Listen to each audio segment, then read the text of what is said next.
일단 EBS 학습법에 대해서 먼저 얘기하도록 하겠습니다. 자, EBS 활용 어떻게 하느냐에 따라서 EBS가 시험에서 굉장히 플러스가 되기도 하고 또는 독이 될 수도 있습니다.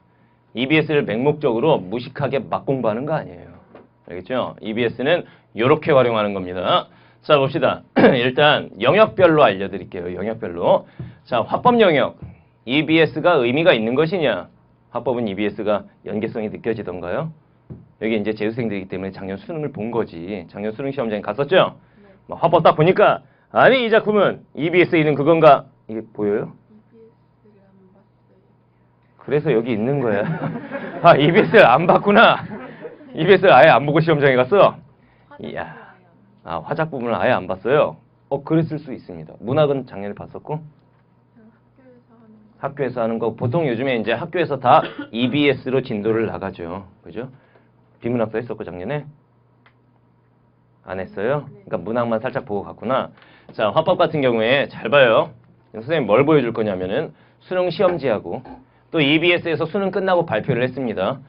이 지문은 EBS에 있는 이 내용을 연계한 것이다 라고 EBS에서 보도자료를 냈어요. 그걸 선생님이 비교해가지고 지문을 직접적으로 비교를 해봤어 한번.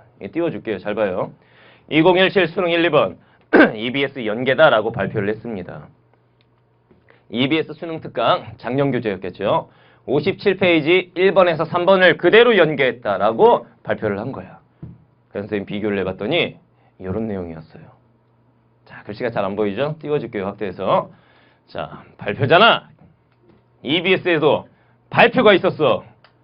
어디에는 없냐 발표 지문이? 그러니까 요거를 연계라고 한 거야 일단. 그리고 또 문제 잘 봐. 발표 계획 문제잖아. 봤지? 발표 계획. 이건 완벽한 연계야. 이렇게 발표를 했다고. 또 다른 거 보면 발표를 듣고 메모를 했잖아. 여기도 발표를 듣고 메모를 했어. 지문의 내용은 전혀 달라요. 그런데 이런 식으로 연계했다라고 발표를 한 거야. 그래 놓고는 뭐라고 했느냐? 문항 아이디어를 활용한 거야. 이거는 학생들 농락하는 겁니다. 이걸 EBS 연계라고 할 수 있느냐? 그렇지 않죠. 이거 발표 지문 보통 나오는 게 발표 계획, 뭐 메모 문제 이런 거 나오는 거 아니야. 내용 자체가 연계가 안 됐기 때문에 이걸 EBS 연계라고 말하기에는 좀 이건 무리수를 둔 거다. 그죠? 그래서 화법 영역은 작년에만 그랬던 게 아니라 그 이전부터 항상 그래 왔어요. 이런 식으로 문항 아이디어 연계다. 문항 아이디어라고 하는 건 결국은 뭘 말하는 거야? 문제 유형을 말하는 거야. 근데 이런 문제 유형은 기출문제집이나 뭐 시중 출판 문제집에도 얼마든지 있는 거거든. 그러니까 결론이 뭐냐? EBS의 화법 연계는 의미가 없습니다. 만약에 학교에서 이런 경우는 있겠지. 우리 학교는 EBS 교재로 쓰는데 화법, 작문, 문법 그것도 중간고사, 기말고사에 낸대요. 이런 학생들은 반드시 풀어봐야죠. 학교 시험범위 들어가니까. 그런 경우가 아니라면 사실 화법, 작문, 문법 이쪽은 EBS에 의존할 필요가 없습니다. 그런데 화법은 사실 수능에 등장한 지 그렇게 긴 역사가 되지 않았기 때문에 문제 자체가 많지가 않아요. 시중에. 그러니까 다른 거 푸느니 EBS 푼다. 이 마인드로 푸는 건 괜찮다. 무슨 말인지 알겠죠? 그렇지만 화법은 절대로 EBS에 기대어서는 안 되겠다. 요거 기억하셔야 됩니다. 자, 그 다음에 작문 한번 보겠습니다. 자, 2017 수능 6번에서 8번 이 지문이 나왔었습니다. 보기 박스로 이런 내용이 나왔는데 골 때립니다. 이건 또 발표를 뭐라고 했냐면은 6, 7, 8번 EBS 연계야 라고 발표를 했는데 EBS 수능 특강 독서가 뭐냐? 비문학 책에서 연계를 했대요. 내용을 보니까 이런 거야. 광고 관련 내용이었고 이 비문학 지문이 광고 관련 내용이었어. 기사형 광고라는 말이 나오고 이 지문이 기사형 광고에 대한 글이었어. 지문 연계인데 장문에서 연계를 안 하고 비문학에서 연계를 한 거야. 비문학에서. 꼴 때리는 거죠. 선생님 이렇게 하면 어떻게 되는 겁니까 이거? 다시 말하면 장문 역시 그 연계성은 크게 의미가 없다는 거야. 이거 기사형 광고가 뭔지 모르면 이 문제 못 푸니? 아니요. 문제 푸는데 전혀 지장이 없어요. 이 6, 7, 8번 푸는데. 알겠죠? 그러니까 장문 같은 경우에는 일단 발표는 이렇게 했는데 독서 지문에서 내용을 따다가 장문으로 바꿨다. 이렇게 갔는데 우리가 비문학 지문들 EBS 수능 특강 수능 완성 쫙 풀고 나면 그 내용이 다 기억나냐? 아니야. 시험장에서 보면은 더군다나 장문으로 이렇게 넘겨버리면은 뭐야 이거? 전혀 기억이 나지 않을 거야. 알겠죠? 그러니까 작문 같은 경우에도 문제 유형별로 풀어내는 방법을 배우는 게 중요한 거지 EBS가 중요한 건 아니다. 결론적으로 EBS 작문 연계 별 의미 없습니다. 이것도 모르고 화법부터 작문까지 EBS만 죽어라 파는 애들이 되게 많아요. 특히 재학생 중에. 재수생들은 알아. 왜 시험장에 가봤더니 에이씨 이게 뭐야. 이걸 안단 말이야. 근데 재학생들은 EBS 중요하다고 하니까 화작문이든 문학이든 비문학이든 가리지 않고 그냥 다 중요한지 알고 막 본단 말입니다. 그러면 안 된다. 알겠죠? 영역별로 EBS 활용도는 다르다는 걸 알고 공부를 하셔야 됩니다. 자, 그 다음에 문법 보겠습니다. EBS에서 발표하기로 하는 문법은 EBS만 충실히 봐도 문제를 다 맞출 수 있게 출제가 되었다. 이렇게 발표를 했어요. 과연 그런 것이냐? 자, 수능 11번, 12번을 보여줄게요. 수능 11번은 이런 문제였습니다. 다이어에 대한 문제였죠. 그리고 12번은 의문의 변동에 대한 문제였어. 13, 14, 15번도 EBS에서 연계했다고 이렇게 발표를 했는데 비교해보니까 이거는 연계가 아니에요. 전혀 연계성을 느낄 수 없는 거고 그나마 좀 연계성을 느낄 수 있는 게 이건데 자, EBS에서는 수능 11번 다이어 문제잖아. 우리 책에도 있었어. 다이어 문제가. 다이어 문제는 수두룩 빽빽해요. 근데 이걸 가지고 연계다 이렇게 말을 한 거지. 선택지나 자료의 내용은 전혀 달랐는데. 그죠? 그리고 또 12번은 의문 변동 문제야. 이거 EBS에 보면은 화법작문 문법 책을 보면은 문법 부분에 이렇게 이제 개념이 막 이제 나열이 돼 있죠. 그 개념 부분에 의문 변동이 있었어. 봤니? 이런 식이라고. 그리고 또 말한 게 교체 탈락 첨가 축약. 이거 다 아는 거 아니니? 그런데 EBS 그 개념 부분에 뭐가 있냐면 교체 탈락 첨가 축약 똑같잖아 이러면서 자랑스럽게 발표를 했어요. 이건 교과서에도 있어. 어느 문제집이나 문법을 다루는 내용은 다 들어있는 거란 말이야. 근데 이걸 가지고 봐라. EBS 연계 파괴력이 이 정도다. 그러므로 너희는 EBS를 봐야 한다. 이런 거예요. 알겠죠? 그러니까 이 문법 같은 경우에도 어떠냐면은 문항 아이디어나 EBS 수록 개념을 활용했는데 이건 EBS에만 있는 게 아니다. 사실 어디에나 다 있다. 그죠? 그래서 결론이 뭐냐? EBS 문법 연계도 큰 의미는 없다라는 겁니다. 그런데도 애들은 책을 막 다 사고 다 풀려고 그러잖아. 선생님이 저번 주에 상갓집에 갔다 왔습니다. 대학교 때 친구 아버지께서 돌아가셔가지고 상갓집에 갔는데 오랜만에 대학교 때 친구들이 쫙 모였어요.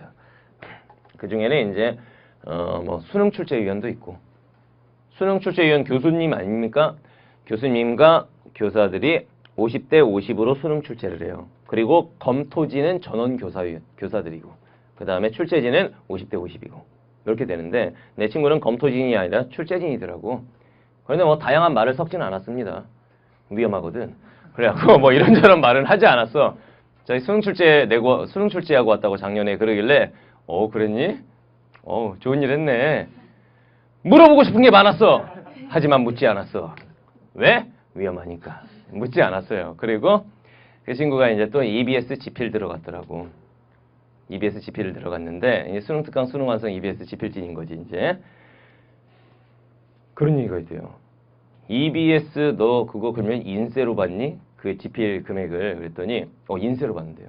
책이 많이 팔릴수록 자기 통장에 이제 많은 돈이 들어온다. 야, EBS는 다 사는 거 아니야, 수험생? 일반적으로 다 사잖아. 그러면 한 60만 권 팔릴 텐데 60만 권이 아니야. 국어 영역은 3권이니까 180만 권이잖아. 어마어마한 거야.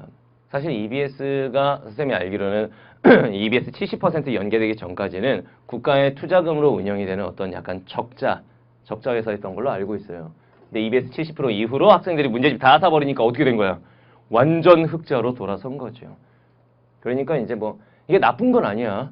사교육을 좀 경감시키기 위해서 진행을 한 거고 그 일정 부분 효과가 없대. 사교육 경감의 효과가 없대. 이거는 신문 기사에서 나온 거잖아. 그치? 오히려 EBS를 활용한 사교육이 늘어나면서 혹시 나도 하고 있네 지금?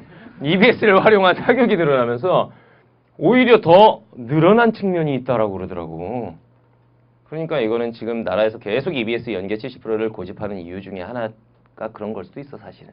만성 적자 기업이었던 EBS가 완전 흑자 기업으로 돌아가면서 근데 사실 EBS가 또 좋은 일도 많이 하죠. 이제 저소득층 자녀들을 위한 교육 지원이라든가 뭐 섬마을이나 이런 도서지역 교육 지원이나 이런 거 많이 하기 때문에 그게 좋다 이거야. 그런데 이런 식으로까지 얘기를 하면서 그러므로 EBS를 봐라. 이거는 조금 무리가 있지 않느냐라는 거지. 알겠죠? 그래서 화법, 작문, 문법은 학교 시험 범위에 들어가면 봐야겠지만 그렇지 않다라고 하면 굳이 이쪽에 의존할 필요는 없다라는 게 결론입니다. 알겠죠? 자, 그 다음에 독서. 비문학 같은 경우에는 어떻게 되느냐. 얘 표정이 지금 선생님 독서 작년에 막장이던데요. 이런 표정 아니야. 별 도움이 안 됐다 이거지 EBS가. 자, 한번 보겠습니다. 자, 16번에서 20번 작년에 논리 실증주의자와 포퍼와 관련된 논증 지문이 출제가 됐습니다. 이 지문 기억나요? 네. 기억이 나요? 네. 많이 맞췄나요 여기서? 네. 그렇지. 확인할 길이 없으니까 내라고 해야지. 이 지문부터 애들이 맞가기 시작한 건데 작년에 굉장히 어려웠습니다. 이거 그 다음에 이제 미생물 그 다음에 보험 지문 이쪽으로 간 건데 요 지문이 이제 EBS 연계라고 발표가 됐습니다. EBS 수능 특강 비문학 16에서 18페이지 똑같은 지문이야 발표를 했는데 선생님이 눈 씻고 찾아봐도 포퍼가 나오는 거야? 포퍼가 나옵니다. 끝났어요. 이게 끝이야. 지문의 내용은 완전히 달라. 지문 내용 완전히 달라. 그렇기 때문에 이게 과연 애들이 이 지문을 푼 애들이 이걸 도움을 받았을 것이냐 시험장에 갔을 때 포퍼 어디서 들어봤는데 그냥 요 정도. 사실 기출문제집을 봐도 포퍼는 나온 적이 있어. 모든 까마귀는 검다 이러면서 선생님 비문학 강의에서 포퍼 나왔었지. 그 정도의 느낌이야. 그냥 시험장에 가면 포퍼 나 포퍼 알아 끝 이렇게 되는 거야. 그죠? 내용은 전혀 다르기 때문에.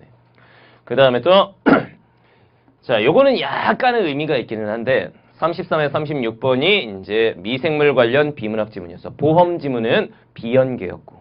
알겠죠? 이 지문 같은 경우에는 미생물에 대한 내용을 다루고 있습니다. EBS 수능 완성 56, 57페이지 내용 똑같아 하고 봤더니 여기도 미생물에 대한 내용이에요. 근데 여기선 또 겹치는 내용들이 좀 있어. 산소가 없어도 잘 큰다. 산소가 없어도 잘 큰다. 이런 문장 정도. 그 다음에 생장, 이건 뭐 성장한다는 뜻이니까 큰 의미는 없는 단어죠. 그 다음 수소이온 농도에 따라서 미생물의 생장이 달라진다. 여기도 보면은 수소이온 농도는 미생물의 생장에 영향을 미친다 정도. 그 다음에 이제 뭐 중성, 수소이온 농도라는 말이 나왔으니까 중성, 산성, 염기성 이런 말은 나올 수 있겠죠. 요 정도 연계인데 이것도 사실은 이 지문을 본 애가 시험장에 가서 이걸 딱 보면 이런 내용 어디선가 본 것 같긴 한데 라는 느낌은 들 거야 사실은. 작년에 EBS 풀었어 안 풀었어? 풀었죠. 솔직히 얘기해봐. EBS 풀었지 너? 시험장에 갔을 때 이 지문 나왔지? 기억나지? EBS 연계성 느꼈냐 못 느꼈냐? 본 것 같은데. 미생물 이런 거 본 것 같은데 딱 이게 끝이지? 네. 요 정도가 끝이야. 왜냐면은 이 지문에는 사실 중심적인 내용이 뭐냐면 피브로박터 숙신호젠 알아요? 스트레프토코커스 보비스, 락토바실라스 루미니스 이런 미생물의 특징이 나오는데 여기에는 그런 미생물들이 전혀 등장하지 않아요. 다시 말하면 전반적인 어떤 소재, 미생물, 뭐 수소이온 농도에 따라 다르다, 수소이온 농도에 따라 다르다. 이 정도가 겹치는 거고 세부적인 내용은 전혀 달라. 그러면 여러분들의 입장에서 시험장에 딱 가면 이게 연계성이 느껴지느냐? 전혀 느껴지지 않을 것이다. 알겠죠? 비문학 같은 경우에는 지문 활용을 하기는 해. 그런데 소재 활용이기 때문에 연계성이 높지가 않아요. 알겠죠? 그럼 결론은 뭐냐? EBS보다는 독해력 올리는 게 더 중요해. 사실은 EBS보다는 비문학 파트만 따진다면 EBS보다는 기출문제가 중요하다. 기출문제를 바탕으로 해서 독해력을 상승시키는 방법 그런 쪽으로 공부를 하는 게 더 맞다. 비문학 역시 EBS에 의존해서는 안 되겠다. 무슨 말인지 알겠습니까? 자, 그럼 남은 파트 보겠습니다. 선생님, 그럼 문학은 그렇게 EBS가 중요하다고 그러는데 그런가요? 한번 볼게요. 자, 2017학년도 수능 현대시는 비연계로 출제가 됐었고 김수영 시인의 구름의 파수병은 비연계였고 그것도 애들한테 진짜 생소한 작품이었고 요게 연계 작품이었어요. 홍순학의 연행가 고전시가였죠. 홍순학, 연행가, 홍순학 수능 특강 문학편 75, 77페이지에 걸쳐서 실려있던 지문이야. 끝이야. 내용이 전혀 달라요. 다시 말하면 연행가라는 작품이 굉장히 긴 작품이거든. 그 중에서 수특에는 이 부분이 실려 있었는데 수능에는 다른 부분이 출제가 된 거지. 왜 이게 연행가를 공부한 게 도움이 되냐 안 되냐 시험 현장에서? 되긴 됩니다. 왜 이 말을 하느냐? 이게 왜 도움이 되게? 선생님이 작년에 이걸 수업 시간에 다뤘었습니다. 그러면서 어떤 얘기를 했었냐면 이게 이제 청나라 사신으로 갔는데 사신으로 갔을 때 그 청나라에서 자기가 보고 듣고 느낀 점을 쓴 건데 그래서 뭐 사신으로서 뭐 접대도 받고 뭐 이런 내용들이 있다. 이 내용을 설명을 했었는데 딱 이 부분이 청나라 사신으로 가서 청나라 애들이 나를 접대해주고 뭐 이런 내용이 나오는 거거든 지금. 그러니까 이거는 도움이 됩니다. 이게 분명히 다른 부분이긴 하지만 이 내용을 잘 공부를 한 애들 그리고 이 부분 말고 다른 부분의 내용까지 좀 폭넓게 공부한 애들은 시험장에 딱 갔을 때 연애인가? 이거 청나라 사신으로 갔을 때 접대받은 이야기 그거 아니야? 내가 공부한 부분은 아닌데? 맞네 그런 내용이네. 문제 풀 때 어때요? 도움이 됩니다. 다 맞췄어 그래서? 이게 다 맞았어요? 시험장에서 느껴지던가? 이거 배운 건데? 이거 느껴져요? 좀 다른데? 익숙한 느낌. 그게 시험장에선 도움이 됩니다. 무슨 말인지 알겠죠? 그래서 시문학 같은 경우에는 더군다나 이게 약간 독특한 경우기도 해. 같은 시인데 다른 부분을 출제를 한 거 아니야. 근데 만약에 긴 시가 아니라 짧은 시를 연기할 경우는 어떻게 되겠니? 그대로 나올 수밖에 없는 거야. 무슨 말인지 알겠죠? 이게 고전 시가에서 가사 작품들은 내용이 길잖아. 뭐 관동별곡, 삼이인곡 승 길잖아. EBS에는 이 부분인데 수능에는 다른 부분 실을 수도 있는 거지만 내용이 짧은 작품이 연계될 경우 그대로 실리게 돼 있어. 무슨 말인지 알겠죠? 그 전년도나 그 전년도는 그랬었거든. 그러니까 여러분들이 시문학은 어떻게 해야 되느냐. 이렇게 지문 활용을 하니까 반드시 EBS 보셔야 됩니다. EBS 시문학 학습은 매우 중요합니다. 알겠죠? 자, 그 다음에 산문문학 한번 보겠습니다. 산문 연계된 지문은 요거였어요. 박시전이 연계가 됐었어. 그리고 현대소설 박경리 작가의 시전과 전장은 비연계였고 이거는 누구나 처음 보는 작품. 굉장히 생소한 작품. 작년에 비연계 같은 경우에는 예를 들면 뭐 천재교육엔 실려있고 지약사엔 안 실려있고 이러기엔 좀 형평성이 어긋나잖아요. 진짜 애들이 다 처음 볼 만한 작품. 그래서 김수영 시인의 구름의 파수병. 어느 교과서에서도 볼 수 없는 작품. 그 다음에 박경리 작가의 시장과 전장. 박경리 작가 하면 뭐 토지 뭐 이런 작품이 나올 줄 알았는데 그 생소한 작품이 나온 거예요. 역시 교과서 어느 교과서를 봐도 거의 찾아볼 수 없는 생소한 작품. 그렇게 갔었고 그 다음에 연계 같은 경우에는 박시전이 나왔는데 EBS 실려있는 부분하고 보니까 인물이 겹쳐요. 개화가 누구야? 네 친구냐? 개화가 누구야? 주인공 아니야. 제목이 박시전인데 그러면 개화전이었겠지. 박시전이니까 주인공은 박시고 개화의 시비 부인 주인 박씨의 주인이 개화야. 개화의 주인이 박씨. 그렇죠. 개화의 주인이 박씨. 시비라고 하면 시녀를 말하는 거지. 맞아요. 그래서 인물이 이렇게 겹친다 이거지. 역시 잘 들어요. EBS에 수록된 부분과 다른 부분이 출제가 됐어. 그런데 선생님 같은 경우에 EBS 압축 수강에서 작년에 어떻게 수업을 했냐면은 뭘 했어? 전체 줄거리를 했어. 전체 줄거리. 이 작품 전체적으로 봤을 때는 이런 내용이다. 그리고 선생님이 변형 문제 편이 또 따로 있었죠. 그 변형 문제 같은 경우에는 EBS 실려있는 그 부분이 아니라 다른 부분. 선생님 그 문제집에 실려있던 그 부분이 나온 거예요. 이게. 오히려 EBS 본편이 아니라 선생님은 다른 부분으로 문제를 변형해서 냈었는데 그 부분이 수능에 출제가 됐었어요. 엄청난 일이죠. 뭐 이렇게 나왔었는데 어쨌든 이거 박시전을 제대로 공부한 애들은 시험장에 가면 이게 연계성이 느껴질까 안 느껴질까? 느껴져요. 물론 이게 워낙 유명한 작품이긴 하지만 교과서에도 실려있는 EBS를 제대로 공부했다면 도움이 되는 겁니다. 이건. 그리고 또 이런 지문이 출제가 됐었어요. 이강백의 느낌 극락 같은이라는 극문학이죠. 극문학. 이거 기억나죠? 이거 선생님 수업 시간에 했었니 안 했었니? 했었지. 시험장에 갔을 때 기억 안 나? 나긴 나요. 기억나요. 왜 나긴 나요라고 하냐면 정확히 그 부분은 아니었어. 일부의 내용이 겹쳐. 지문 중에서 오빠 뭐 하는 거죠? 이 부분? 이것도 보면 오빠 뭘 하는 거죠? 이 겹쳐요 여기. 이 부분부터 시작해가지고 한 지문에서 한 요만큼은 그래도 겹치는 내용. 나머지 부분은 안 겹치는 내용. 그렇다고 해도 이 지문을 제대로 공부했다면 시험장에 딱 가보면 이것도 폭넓게 공부했어야 돼. 아, 이게 뭐 동현과 서영의 대류인데 서현이라는 애는 예술 혼을 추구하는 애고 동현이라는 애는 형식적인 걸 추구. 이거 수업 시간에 내용 가르쳤었지. 그 상태에서 이 지문을 봤다면 그런 내용이지 이게. 그러니까 이게 EBS를 제대로 본 사람들은 분명히 연계성이 느껴집니다. EBS 연계성이 느껴지면 문제가 똑같니? 그렇지 않아요. 내가 아는 그 지문 하다못해 너네는 여러분들을 무시하는 건 아닙니다. 오늘 배웠던 지문이 내일 수능에 나와도 틀릴걸? 무시하는 건 아니에요. 1시간 전에 배운 게 1시간 뒤에 나와도 니네 틀리잖아. 무시하는 건 아니라고. 어? 그러니까 이게 똑같이 안 나온다는 얘기야. 그럼 뭐가 도움이 된다는 거야? EBS를 보면. 너네 시험장에 가면 1교시에 딱 책상에 앉아있으면 마음이 굉장히 불안한 상태죠. 더군다나 내가 막 국어 영역이 1등급에서 3등급까지 널뛰기 하는 애들 많거든. 또는 어떤 때 잘 볼 때는 2등급이 나오는데 못 봤다 하면은 4등급 나오고 이렇게 널뛰기 하는 애들이 많아요. 걔네들 수능 시험날 아침에 오늘 내가 과연 요 2를 맞을 것이냐? 요 4를 맞을 것이냐? 마음이 굉장히 불안한 상태죠. 그런 상태에서 지문들을 봤는데 와, 다 처음 보는 거야. 그럼 어떻게 될 것 같니? 일단 심리적으로 굉장히 불안정한 상태로 시험을 보게 돼. 그러면은 문제가 그렇게 어렵지도 않은데 이게 어떻게 되는 거야? 안 들어와 눈에. 글씨는 읽고 있는데 내용이 머릿속에 담기질 않는다고. 그런 상태에서 시험 보면 이제 다 망하는 거야. 그래서 EBS는 제대로 봤을 경우에 일단 첫 번째 심리적 안정감. 이게 국어 영역은 굉장히 큰 거야.